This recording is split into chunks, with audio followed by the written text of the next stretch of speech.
pouvez nous parler dans un premier temps de Terretic? Alors Terretic, c'est une association, on va dire ça comme ça, qui a créé un prix, qui a créé plusieurs prix, les prix Terretic, et dont la vocation est de travailler sur comment l'humanité se nourrira-t-elle demain. L'idée, c'est de partir dans 30 ans, on va être 9 milliards, on est 6 milliards et demi aujourd'hui, il y a 1 milliard d'entre nous qui crèvent de faim. Et en plus, on sait qu'on a des ressources qui sont limitées, c'est-à-dire que si on continue à travailler avec les mêmes méthodes, on ne pourra pas nourrir tout le monde demain. Alors justement, comment dans 50 ans la planète se nourrira-t-elle? Alors, l'idée c'est qu'on va avoir de moins en moins de terre, on va avoir de plus en plus de gens. On a déjà 1 milliard d'affamés sur 6 milliards, on va être 9 milliards, donc ça va être très très compliqué. Donc il faut produire plus. Mais si on produit plus comme on produit actuellement, c'est-à-dire avec beaucoup d'intrants chimiques, avec beaucoup d'intensification, avec beaucoup de pétrole, l'agriculture aujourd'hui c'est du pétrole. Donc si demain on aura de moins en moins de pétrole, où il sera de plus en plus cher.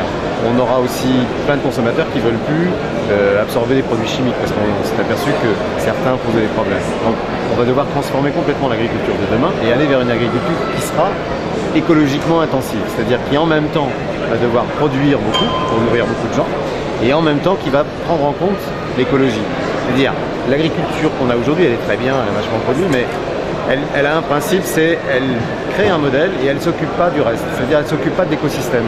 Alors on a décidé de faire de la monoproduction intensive, par exemple, dans certaines régions, et on ne s'occupe pas ni du sol, ou très peu, ni de l'environnement. Là, l'idée, c'est adapter l'agriculture aux écosystèmes. Est-ce que c'est ce qu'on appelle aussi de l'agriculture durable? Oui, c'est de l'agriculture durable parce que en quoi elle doit être durable? Elle doit faire vivre les gens, elle doit les nourrir et elle doit être reproductible. C'est-à-dire que si on fait une agriculture, je prends un exemple, si on se nourrit tous de viande, comme se nourrissent aujourd'hui les Argentins ou les Américains, quand les Chinois vont commencer à vraiment manger de la viande, ce qui est le cas, il faudrait 6 planètes pour produire les céréales qui vont nourrir la viande. Donc ça, on ne peut pas le faire, ça c'est pas durable. Si on a une agriculture qui continue à exploiter des plantes qui sont très très demandeuses en eau, on va avoir un énorme problème d'eau. Il va falloir en même temps s'adapter au changement climatique.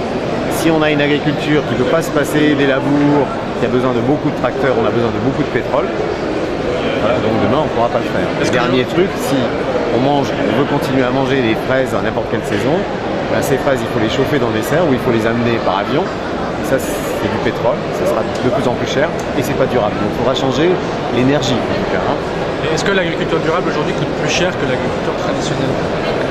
Elle coûte plus cher parce que de fait, la recherche a vraiment travaillé dans un axe, en plusieurs axes, et qu'aujourd'hui, ce qui va nous faire des économies demain, on ne l'a pas suffisamment étudié. Par exemple, la vie des sols.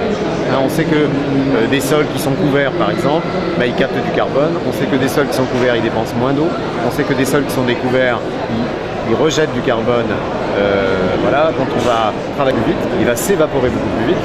Donc on dépense beaucoup d'argent d'un côté à mettre de l'eau, mais demain comme l'eau va être très chère, on ne pourra plus le faire. Donc aujourd'hui elle est probablement un peu coûteuse, mais c'est un passage.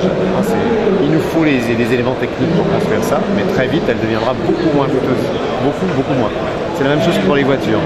La même bagnole demain va consommer 4 litres d'essence, voire une autre énergie. Plutôt que, rappelez-vous les bagnoles d'il y a, j'étais plus jeune, mais les voitures elles consommaient 15-20 litres. Aujourd'hui 5 litres et demain peut-être 2 litres. C'est la même chose. Donc la recherche, quand on est à la recherche ça coûte cher, mais quand on est après ça sera beaucoup moins cher. Merci beaucoup. Merci à vous.